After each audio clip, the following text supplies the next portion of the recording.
এটা হচ্ছে আমাদের কোম্পানির এনসিটি মেশিন। ওই পাশে একটা এনসিটি মেশিন আর একটা দুইটা এনসিটি মেশিন আমাদের। তো এখান থেকে মাল স্টিলের প্লেটগুলো কাটা হয়, প্রয়োজনীয় শেপ অনুযায়ী কাটা হয়।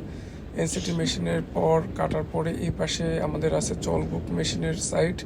তো জলকুক মেশিনে ওই মালগুলোকে ঠিকঠাক সাইজে ভাঁজ করা হয়, ঠিকঠাক শেপে আনা হয়। তো জলকুক মেশিনের কাজও মোটামুটি কোরিয়াতে হালকা। এনসিটি এবং জলকুক মেশিন দুইটার কাজই হালকা। ওই যে জলকুক মেশিনের সামনে যে হলুদ ছোট একটা দেখতেছেন পায়ের মতো প্যাডেল, ওই প্যাডেলটায় পাড়া দিয়ে বা চাপ দিয়ে জলকুক মেশিন প্রেস করা হয়। তারপর জলকুক মেশিন থেকে প্রেস হওয়ার পরে এই পাশে রয়েছে ওয়েল্ডিংয়ের সাইড।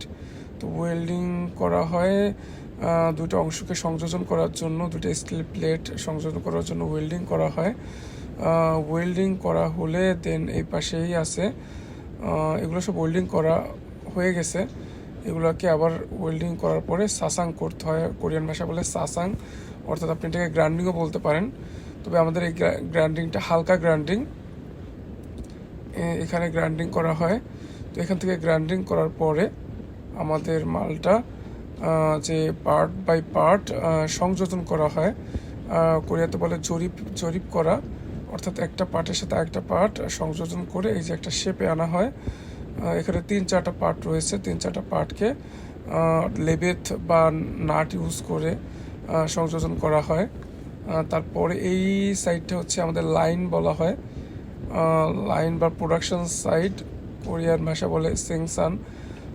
তো এইখানে এই লাইনে এই যে একটা জারি দেখা যাচ্ছে, টেবিল দেখা যাচ্ছে, এক একজন একটা টেবিলে দাঁড়ায় এবং যার যার কাজ করে, অর্থাৎ ফার্স্ট লাইন থেকে শুরু হয় সংযোজন করা।